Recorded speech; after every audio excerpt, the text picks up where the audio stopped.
I'm feeling like that's my man, damn it. No one believes in love more than you, Angela, but some might say that you've given Michael one too many chances. He's lied to you in the past, and those closest to you have flat out told you that he's just using you for a green card. But when it comes down to it, Michael does have your back. After all, he did take that snail out of your mouth while introducing you to his mom in Nigeria. This food swap scene was so disturbing it had us squirming in our seats. Oh, Angela, that's the exact opposite of a good first impression. I'm like so nervous. Some of the couples who appear on 90 Day Fiance truly love each other, but a lot of them are just trying to become American citizens. They'll do just about anything to convince their fiancés that they're in it for the long haul, but they've got ulterior motives plastered all over their faces. We've got 10 of the most sketchy couples lined up for you, so don't go anywhere. Season 7 of 90 Day Fiancé has brought us some amazing couples. However, not every couple that appears on the show is a match made in Ukraine. Mike's best friend Matt met his wife, Svetlana, in Ukraine, and it didn't take long for Svetlana to tell Mike all about her blue-eyed gorgeous friend, Natalie. Mike and Natalie started texting, and soon Mike booked a ticket and went to visit Natalie in Kiev, Ukraine. But the more they got to know each other, the more they realized that they had nothing in common. But that didn't stop Mike from proposing to Natalie during his second trip to Ukraine. Viewers are more than confused when it comes to what Natalie wants. She's a super religious person who wants nothing more than to start a family, so much so that she divorced her ex-husband when she found out he didn't want to have kids. Want to start making a baby right now? Why not?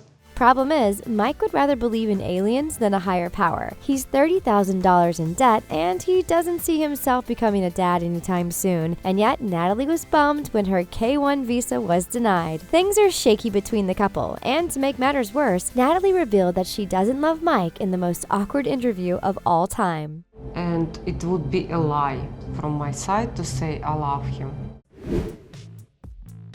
And the award for the most toxic couple on 90 Day Fiancé goes to Darcey and Jesse. This couple stole the show in seasons 1 and 2 of the reality TV show. But their relationship was short-lived for obvious reasons. First of all, there was an age difference, and no matter how hard they tried, Darcey and Jesse could never get on the same page. If you want to make a problem, we can make a problem, you know? We can create some drama right now. Darcey and Jesse met on Instagram, and there was an immediate attraction. But there was something seriously wrong with the fitness enthusiast from the Netherlands. Jesse constantly attacked Darcey's personality and blew up over small issues, like overcooked steak. Jesse was rude to Darcey in front of her 2 young daughters and even called the cops on her, saying that she threw a shoe at him. Granted, Darcey wasn't the easiest person to deal with either, but regardless, it was clear that Darcey was looking for love and commitment, while Jesse was looking for some screen time.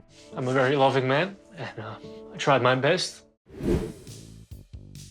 Colt and Larissa were one of the most entertaining couples to watch on 90 Day Fiancé, but for all the wrong reasons, of course. Colt, who lives in Las Vegas, proposed to Larissa after knowing her for just 5 days. He met the Brazilian in Mexico, and they got married in June of 2018. But there was trouble in paradise from the very beginning. Colt's family and friends weren't fond of Larissa, who seemed to be using Colt for his money as well as a green card. However, she was quick to point out that Colt didn't have any money and still lived with his mother. Larissa pushed Colt to move out of his mother's house. Larissa and I were looking at houses. She wanted a luxurious condo, fancy new furniture, and an expensive car. But Larissa's jealousy and fits of rage would prove to be most intolerable. Larissa would later reveal to Debbie that she already had 2 children of her own in Brazil. This was shocking news, but it paled in comparison to Larissa's history of domestic violence. Larissa was arrested for domestic abuse a handful of times, and despite saying that she loved Colty with all her heart, Colt eventually filed for divorce and tried to cancel Larissa's green card application. Colt and Larissa's marriage was a total mess, but Larissa is fighting her deportation at all costs, and she believes that she deserves to stay in America. Yes, I'm really excited to celebrate my freedom.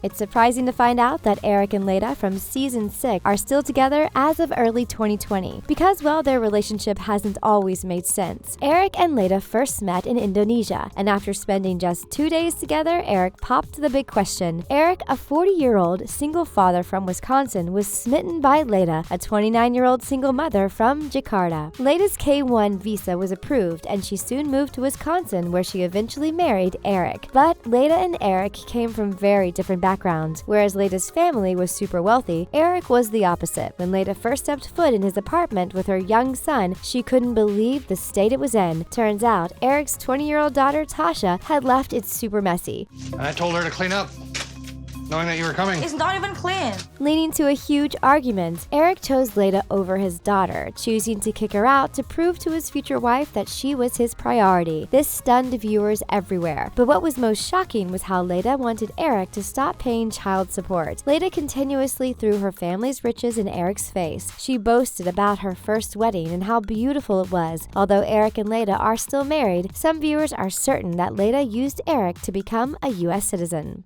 They're here to have a good life with me, and I'm here to provide it.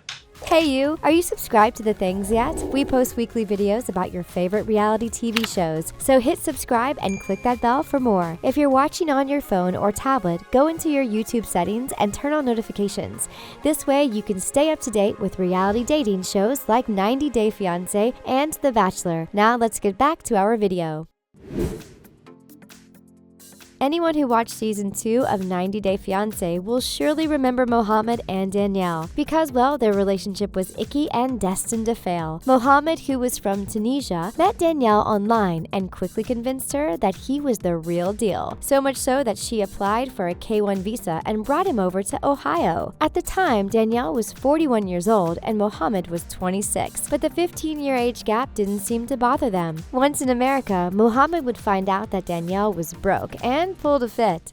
We lost everything. He would also go on to insult her appearance by calling her acceptable, but it was clear that Mohamed was terrified of being intimate with Danielle, who grew more and more clingy as Mohamed pushed away. Viewers weren't surprised when Mohamed left Danielle right after their season of 90 Day Fiance wrapped up production. Mohamed moved to Miami to start his new life, leaving the already broke Danielle to pay for the divorce, wedding, and immigration process all on her own. Danielle desperately tried to get Mohamed deported, but it was too late. The scam had already run its course, and Mohamed had come out on top. You know, it's just because I'm better than you. I don't do it back to you. Although Annie and David managed to stay together and get married after their K-1 visa expired, some might say that their union was a marriage of convenience. When we first met Annie and David in season 5 of 90 Day Fiance, their relationship got the stink eye. After all, the couple has a 24-year age difference. At the time, David was 48 years old, whereas Annie was 24. David was introduced to Annie through a mutual friend while vacationing in Thailand, and she was looking forward to starting a new life in America. Yay! Let's go! Annie was vocal about wanting to marry someone who could take care of her, but David just wasn't up to speed. His financials were non-existent, he had a drinking problem, and he was borrowing money from his friends to make ends meet. Things got super awkward when David's best friend Chris requested that Annie give him daily messages as a thank you for letting her stay in his house. It was all just weird. Annie's main concern was that David had no money, and she wanted to make sure that if she moved to America, she would be taken care of. As of 2020, David's managed to uphold his end of the bargain. But our living situation is very fluid.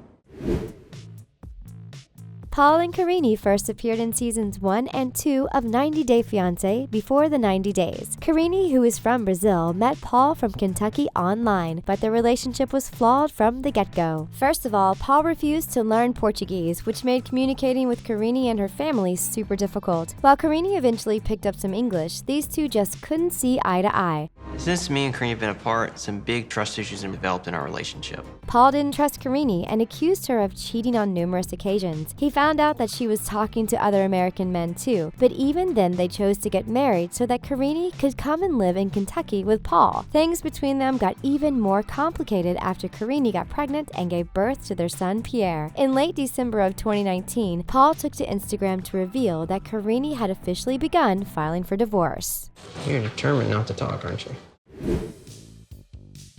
Molly met and fell in love with Luis after vacationing in the Dominican Republic. The couple was showcased in season 5 of the show, and their relationship was more than a little cringy. First of all, Molly was a 41-year-old single mother, whereas Luis was a 26-year-old party boy. Molly and Luis got engaged and married. She applied for the K-1 visa, and Luis quickly moved into her house. Molly's family didn't trust Luis, and for good reasons too. I've got a lot of concerns about this. Molly's 17-year-old daughter would soon move out of their home, calling her mother selfish. Luis and Molly's relationship was rocky from the start, and after 6 months of marriage, the couple called it quits. However, 5 months later, Luis would remarry, allowing him to hold on to his American green card, which many believed was the sole reason he linked up with Molly in the first place. I don't want Luis to use this for a pathway to citizenship. Mark and Nikki are one of the most disturbing couples from 90 Day Fiancé. When they were first introduced in Season 3, viewers were in a state of complete shock, and for good reason too. After all, Nikki was a 19-year-old girl from the Philippines who was moving to America to be with Mark, a 58-year-old man. To make matters worse, Nikki was younger than all 4 of Mark's children. It's exciting to spend time with someone that is closer to my age. Mark was quick to buy Nikki expensive gifts like a car and would do just about anything to keep her happy. To everyone's great surprise, Nikki remains married to Mark after the show ended. The couple has kept a low profile since filing a lawsuit against the TLC reality dating show. My future depends on her happiness. Michael and Angela are fan favorites for a reason. They're both unpredictable and hilarious in their own right, but tons of viewers think that Michael will do just about anything to become an American citizen. I'll put it on. Go. And as long as he doesn't call Angela his elder and doesn't infringe on her smoking, she'll give him what he wants. Problem is, Michael wants to have a baby, and that might just be the only thing Angela can't offer him. What if I get an egg? Would you carry it? And that's a wrap. Before you go, tell us who your all-time favorite couple from 90 Day Fiancé is in the comment section below. Thanks for watching The Things. Hit that subscribe button and don't forget to give this video a big thumbs up. We'll catch you next time.